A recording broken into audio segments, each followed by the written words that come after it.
Bon, nous avons une période pendant la saison sèche aussi de pêcher. Nous pêchons suivant les mâchoirons. Bon, avec les longs filets que nous mettons, nous traversons ça le long du fleuve que vous voyez. Ça ne fait même pas 30 minutes dans l'eau, on enlève. S'il y a le poisson, on récupère. Bon, c'est donc une très grande pêche pour nous ici, pendant cette période-là. Bon, puisque c'est maintenant les grandes eaux, nous attendons à partir du mois de novembre-décembre, avant que cette pêche-là ne commence. La petite pêche que nous exécutons là maintenant, c'est mettre les petits filets là pour ravitailler la famille.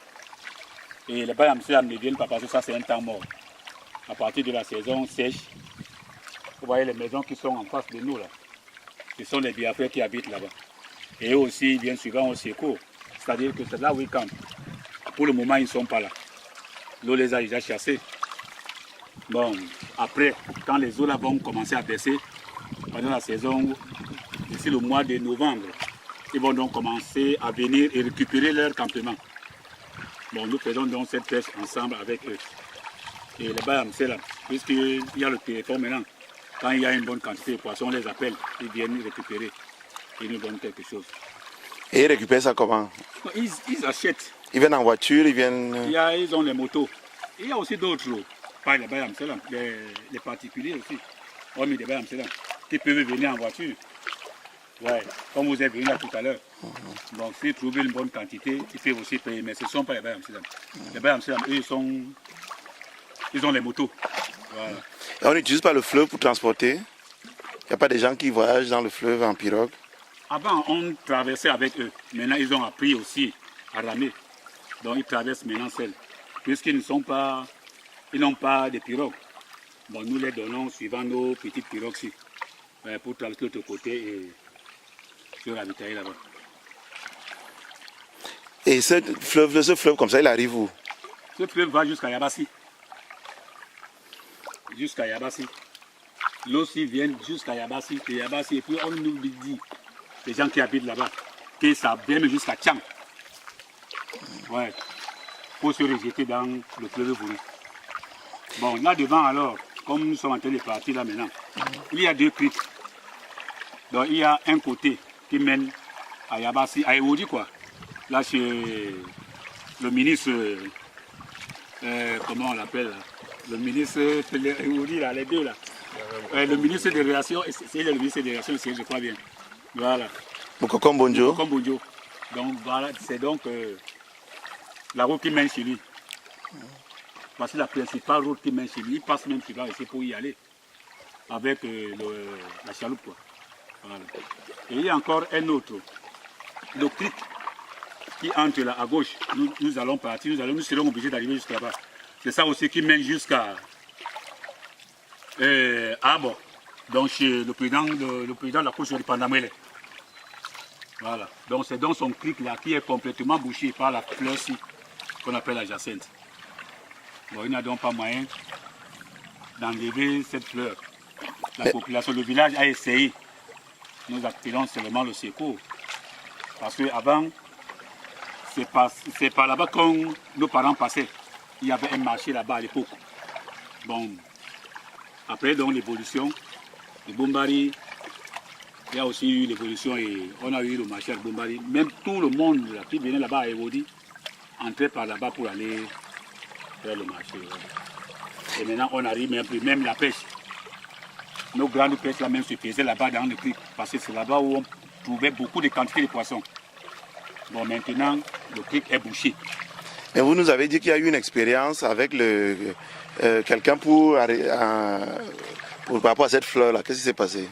Oui, mais nous avons essayé par le concours de la Pétaine, qui était comme sponsor, qui nous a sponsorisé. Il nous a envoyé des ingénieurs pour nous former. Comment nous pouvons nous enrichir à base de cette fleur. Bon, il y a donc eu deux villages. Il y a eu Bakoko,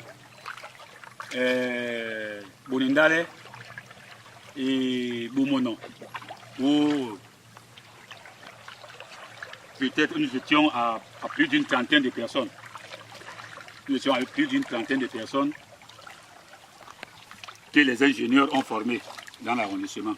Comment nous pouvons devenir les gens demain ou après-demain. Donc nous étions obligés d'ouvrir, d'avoir comme les GIC. Donc il y avait 3 GIC. Un GIC Bakoko, un GIC Bomono et un GIC Bonendale.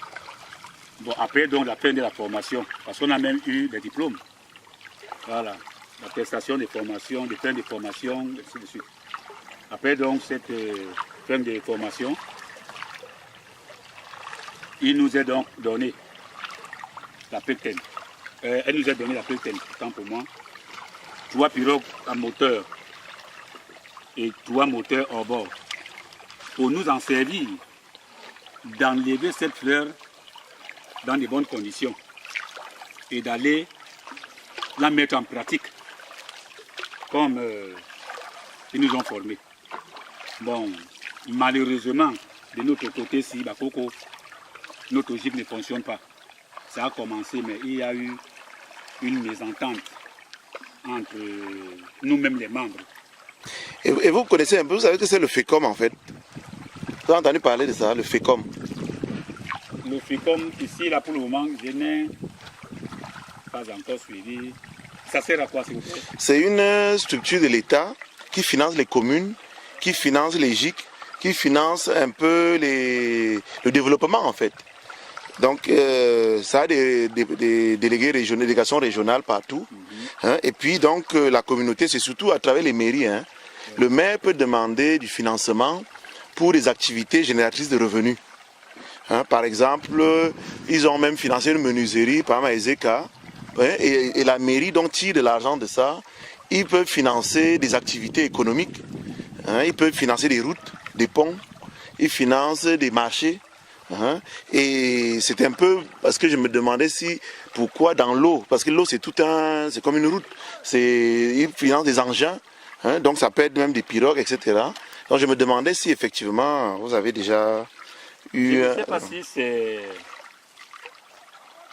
l'Africom qui était venu une fois, parce que vous voyez comment notre village est un peu retiré par rapport aux autres villages. Bon, une pareille chose peut arriver c'est-à-dire là-bas. Et ne pas arriver ici. Pourquoi? Je le dis parce que si vous n'avez pas quelqu'un qui peut vous tenir informé, vous serez toujours sous-informé.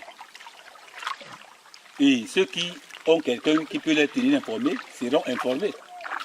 Et j'ai entendu une fois, parce que quand je me déplace souvent ici pour aller dans le village voisin, une fois je suis parti là-bas, on m'avait dit qu'il y avait eu une équipe qui était venue là, qui voulait financer les pirogues à moteur pour faire la pêche, pour faire ceci, cela. Bon, il y a eu un papa là-bas qui les avait dit qu'il va voir s'il y aura ce genre de choses. Bon, ou s'il y aura les volontaires. Bon.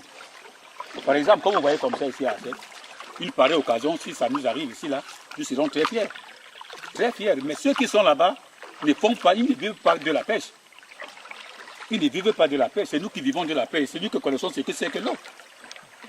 Donc si une occasion pareille arrive là-bas, ils peuvent même la nuire et ne pas faire à ce que nous qui sommes ici, nous soyons au courant.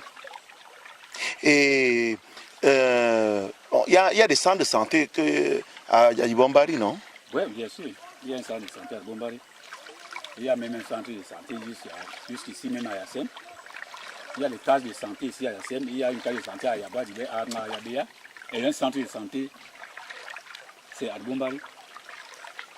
Et c'est la mairie qui s'est occupée de ça, vous savez?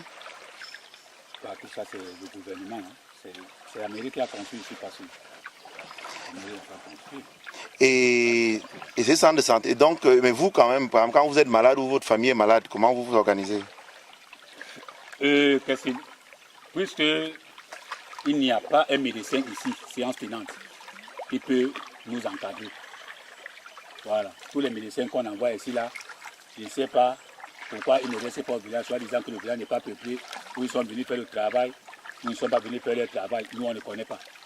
Il y a d'autres qui viennent ici, là, ils font seulement une semaine. Allez, une fois qu'ils apprennent qu'il y a un centre,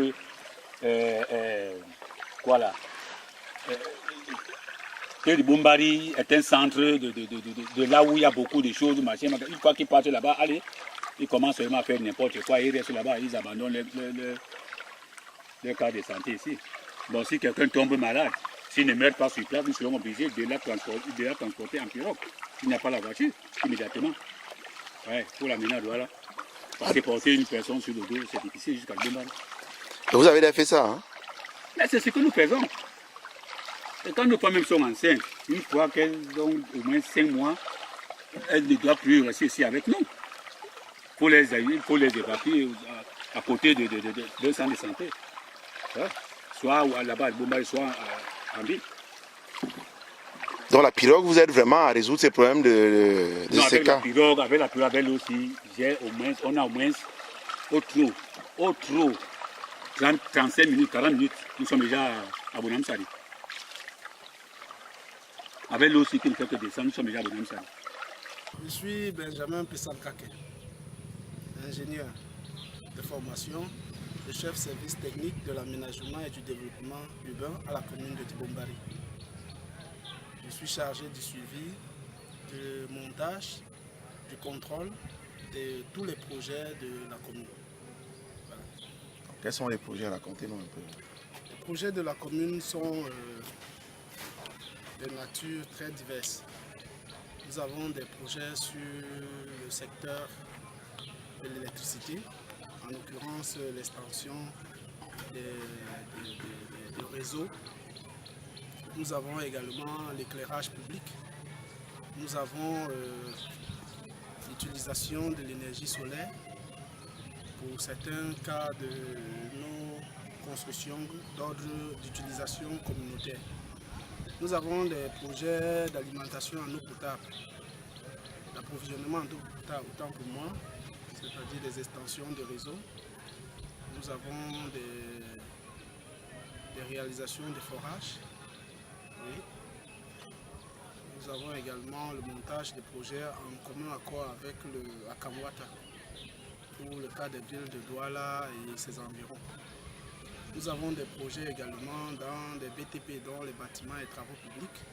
En l'occurrence, le cas de bâtiment, vous pouvez voir derrière la construction de l'hôtel de ville sous financement FECOM, la construction de la maison de la culture derrière vous, des centres de santé, des écoles, des salles de classe et j'en passe.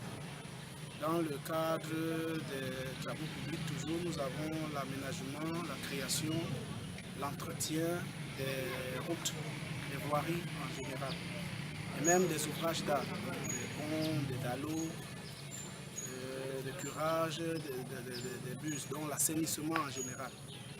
Mais parce qu'il s'agit d'un service technique qui fait un peu de tout, nous faisons dans la maintenance de tout ce qui est équipement roulant de la commune, dont les engins, comme vous voyez là derrière, de génie civil, les véhicules de la commune, bref, tout, les groupes électrogènes, ça c'est un groupe électrogène de la commune, c'est nous qui assurons l'entretien. Bon,